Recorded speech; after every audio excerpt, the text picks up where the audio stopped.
ఇప్పుడు ఆ లైవ్ చూద్దాం. సేలం, నాగార్జున సాగర్, అక్కడి నుంచి రాయలసీమకు తీసుకెళ్తాం. అదే మాదిరిగా ప్రకాశం తీసుకొస్తాం, నెల్లూరు తీసుకెళ్తాం. ఆ నీళ్లు అక్కడ తీసుకుపోయిన దానివల్ల అక్కడుండే రిజర్వాయర్లో నీళ్లు పెడతాం, చెరువుల్లో నీళ్లు పెడతాం. దానివల్ల పూర్తిగా ఆ ప్రాంతంలో ఇరిగేషన్ ఫెసిలిటీ క్రియేట్ చేసే పరిస్థితి వస్తుంది.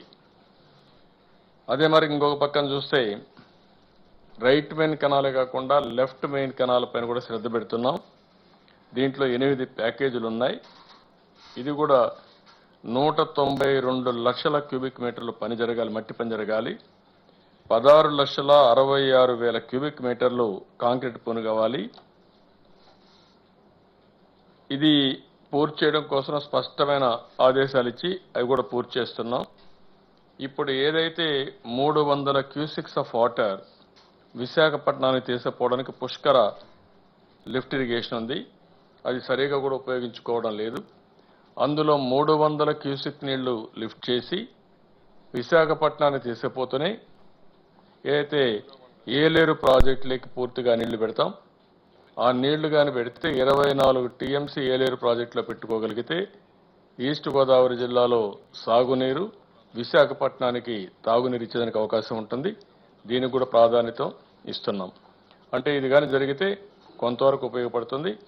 అదే మరి స్ట్రక్చర్స్ అన్ని పూర్తయితే మధ్యలో వచ్చే నీళ్లు ఎట్లయితే మనం పోలవరం నుంచి కృష్ణాకు మధ్యలో వచ్చే నీళ్లు తమ్మిలేరు, రాములేరు, ఎర్ర కాలువ నీళ్లు ఎట్లయితే కాలువలోకి తీసుకొస్తున్నామో అదేవిధంగా ఆ నీళ్లు కూడా తీసుకుంటే మధ్యలో ఉండే అన్ని చెరువులు అనుసంధానం చేసుకుంటూ నీళ్లు తీసుకుపోయే పరిస్థితి వస్తుంది.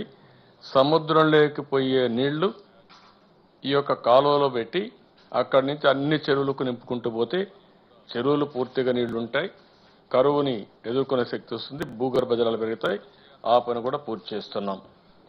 మళ్ళీ 2018 ఎట్టి పరిస్థితిలో పోలవరం ఫేజ్ 1 పూర్తి చేయాలనేది ఒక దృఢ సంకల్పం. ఒక మాటలో చెప్పాలంటే ఉక్కు సంకల్పం. జరగాలి, జరుగుతుంది, జరిపిస్తాం. దానికోసం మనం ముందుకు పోతున్నాం. కొంతమంది విమర్శిస్తున్నారు. నేను వారికి కూడా ఒకటే చెప్తున్నా, నేను ఈ ప్రాజెక్టు ఎవరు చేయాలని నాకు ఏం పట్టుదల లేదు. గవర్నమెంట్ ఆఫ్ ఇండియా తీసుకొని వాళ్లే పూర్తి చేస్తామంటే నేను సంతోషంగా వాళ్ళకి అప్పచెప్తా. 2018 పూర్తి కావాలి. జాతీయ ప్రాజెక్టుగా పెట్టారు. ఈరోజు రాష్ట్ర ప్రభుత్వం ఈ పని పూర్తి చేసుకుంటూ ముందుకు పోతున్నాం. ఇంకా చాలా వర్క్ ఉంది. చాలా సున్నితమైన సమస్య. ఆ ప్రాంతంలో గిరిజన ప్రాంతాలు ఉన్నాయి. చాలా గ్రామాల్లో రీహాబిలిటేషన్ ఇవ్వాలి. అదే మరి వాళ్ళకి భూమి కొనియాలి, ఇండ్లు కట్టివ్వాలి, పునరావాసం చేయాలి. చాలా ఎలాబొరేట్ వర్క్ ఇది. ఒక్కొక్క పని కానీ సరిగా జరగకపోతే చాలా సమస్య వస్తుంది.